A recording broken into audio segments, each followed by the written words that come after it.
Good morning everyone. हम जियो का 5th chapter पढ़ रहे थे, उसमें पढ़ेंगे हम आर्द्रता या मॉइस्चर।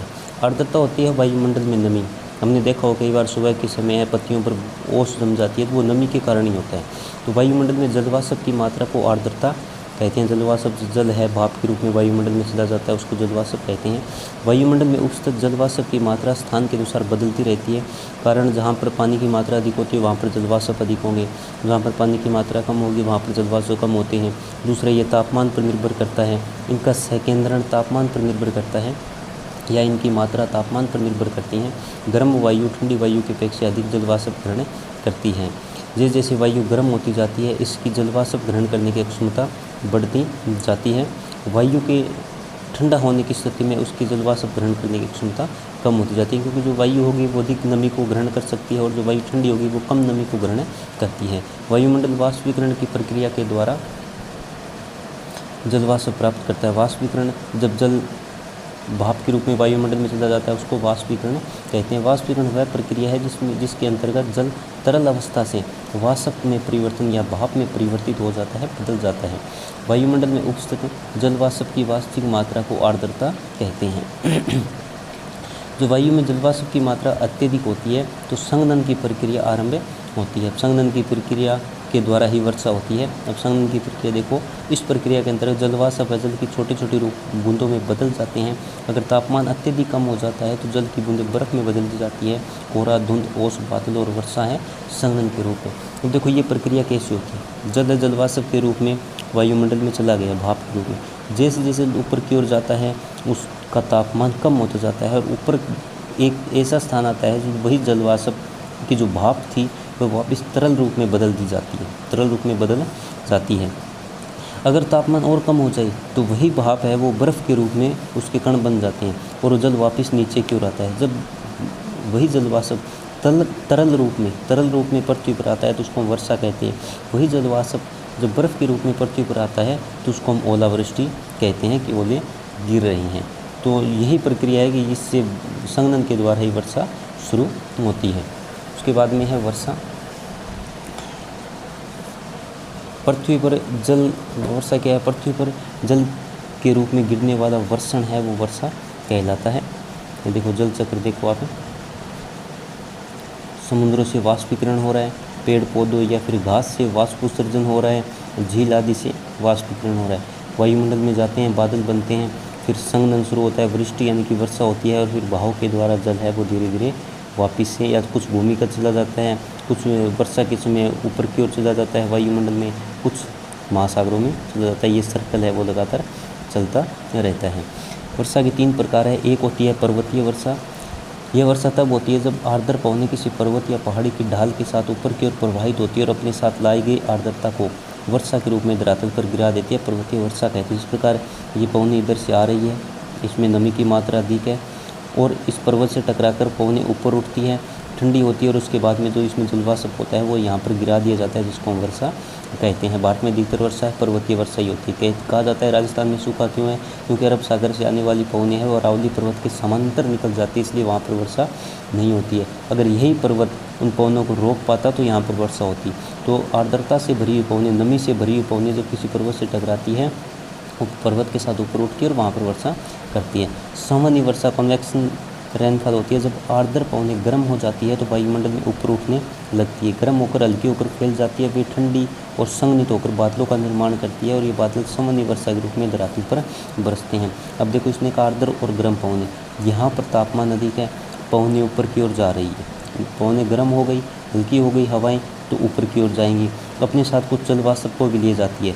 ऊपर अधिक ऊंचाई पर जाने पर ये बादलों का निर्माण करती है, क्योंकि ये हल्की होकर फैल जाएगी, फिर बादलों का निर्माण करेगी और इसमें जो जलवाष्प था, इस हवा में जलवाष्प था, वो बादलों का निर्माण करने के बाद में वापस जल की बूंदों के रूप में धरातल पर आ जाता है। इसी को हम सामान्य वर्षा कहते हैं।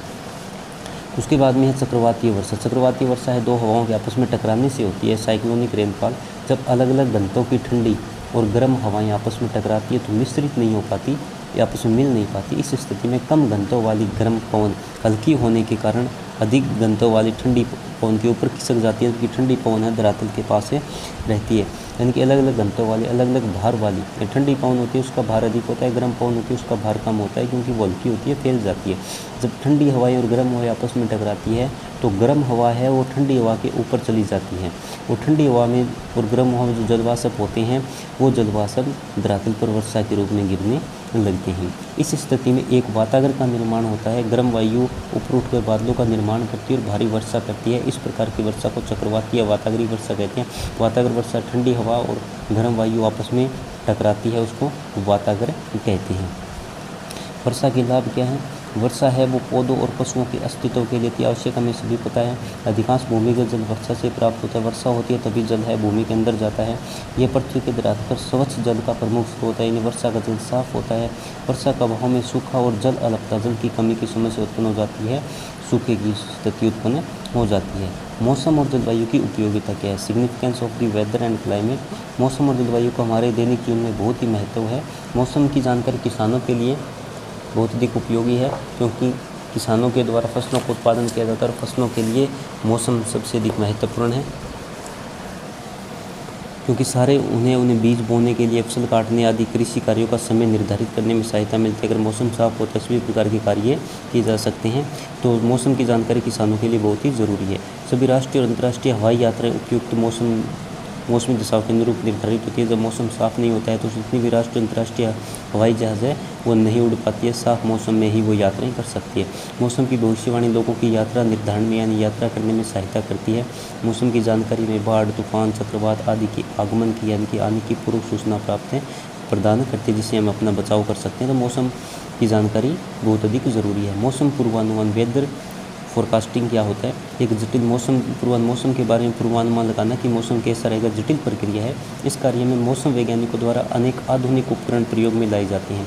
मौसम वैज्ञानिक है वो तापमान, वायुदाब, पवन, आर्द्रता आदि के परिवर्तनों को नोट करते हैं कि तापमान में कितना परिवर्तन हो रहा है, वायुदाब में परिवर्तन हो रहा है, पवनों की दिशा बदल रही है या नहीं बदल रही है, उसकी गति में क्या परिवर्तन हो रहा है, वायुमंडल में आर्द्रता में क्या परिवर्तन हो रहा है, सभी को नोट करते हैं। मौसम संबंधी रिकॉर्ड विभिन्न मौसम स्टेशनों से संग्रहित की जाती हैं, इकट्ठे की जाती हैं। मौसम वैज्ञानिक वे वैज्ञानिक होते हैं जो मौसम संबंधी जानकारियों का अध्ययन करते हैं, मौसम के बारे में जानकारियाँ एकत्रित करते हैं और उनकी आगामी दशाओं का, आने वाली मौसमी दशाओं का अवलोकन करते हैं, उसके बारे में ध्यान रखते हैं। इन जानकारियों के आधार पर हमें टीवी, रेडियो, अखबार के माध्यम से आगामी मौसम दशाओं की पूर्व सूचना प्राप्त होती है। कई बार आपने देखा होगा कि फ़ोन में मैसेज आता है कि अगले 2-3 दिनों में वर्षा हो सकती है या फिर मौसम शुष्क रहेगा। न्यूज़पेपर में भी आता है और टीवी में बताया जाता है मौसम के बारे में कि आने वाले समय में मौसम कैसा रहेगा। तो ये सभी पता है, मौसम वैज्ञानिक ही लगाते हैं।